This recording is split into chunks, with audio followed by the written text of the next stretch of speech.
You don't remember what got you in there exactly. Maybe it was the way your shirt clung to your bony frame in gym class. Maybe it was the smirk someone gave you after you missed that layup. Or maybe it was just the mirror, the way it showed you everything you weren't, but you knew one thing. You didn't want to be invisible anymore. You wanted to fill out a shirt. You wanted arms that made people pause mid-sentence, a chest that didn't cave in like a neglected tent, and maybe deep down, you wanted the kind of body that made girls take a second look. So you worked. Every early morning, every shaky rep, every bland meal of chicken and rice, you told yourself this was all you. Pure grind, pure discipline. But somewhere along the way, the grind didn't feel like enough. You wanted more, faster, just a little help. Then a little more. And before you knew it, the reflection staring back at you wasn't just impressive. It was suspicious. Being a fake Natty is basically living in a never-ending detective show, except you're not the detective, you're the suspect, always. It's in the way people look at you when you walk into a gym. Not admiration, not even curiosity, it's calculation. They're scanning your shoulders, your traps, your veins, like they're piecing together a puzzle they already know the answer to. And you feel it. That quiet doubt in every handshake, every fist bump, every, bro, you're looking massive. Compliments don't land the way they used to.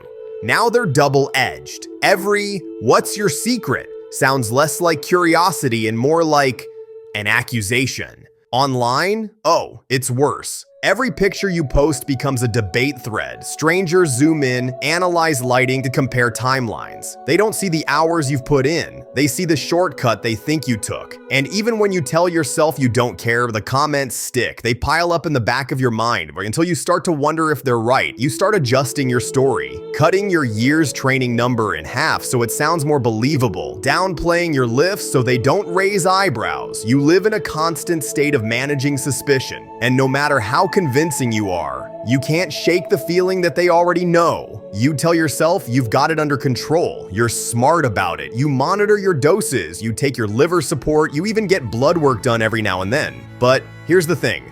The body doesn't care how smart you think you are. It still keeps score. It starts small. A weird tightness in your chest during a set. You shake it off. Probably nothing. Then you notice you're sweating more than usual, even when you're just walking to the car. Your heart rate feels different. Not just when you train, but when you're lying in bed at night, staring at the ceiling, feeling every single thump echo in your ears. Then there's the stuff you don't talk about, the acne that pops up on your shoulders like it's trying to send a message, the mood swings that turn nothing into an argument, the mornings when your joints ache like you've aged 10 years overnight. You notice your body changing in ways you didn't sign up for. Your hairline doesn't look as sharp, your skin feels thinner, you get random nosebleeds, and deep down, you know why, you just don't say it out loud. Sometimes, it's the blood work that hits hardest, opening that email, seeing numbers in red, the kind of numbers that make doctors frown. You tell yourself it's temporary, you'll fix it, but fixing it means coming off, and coming off means shrinking, and shrinking feels worse than anything on that report. So you keep going, because as much as you tell yourself you care about health, you care about the look more. The muscles aren't just muscles anymore. They're proof you're not that kid from before. So you hide the side effects, long sleeves in summer, quiet breaths in conversations so no one hears how winded you are, smiling through headaches, popping pills that aren't sold in supplement stores. You didn't expect the mental part to be the hardest. The needles, the planning, the side effects, you thought that would weigh you down. But it's the head game that eats you alive because you don't know who you are without it anymore. When someone compliments you, you don't feel proud. You feel exposed.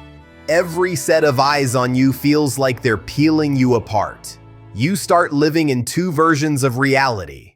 One where you're the guy who worked hard, earned every vein, every striation, and one where you're just a fraud in disguise, waiting to be unmasked. It's exhausting, and one day, you'll pay the price in health, in identity, or in both. Until that day comes, you'll keep going, telling yourself you've got it under control, while a small, quiet voice in the back of your head whispers the truth. And that is why it sucks to be a fake natty.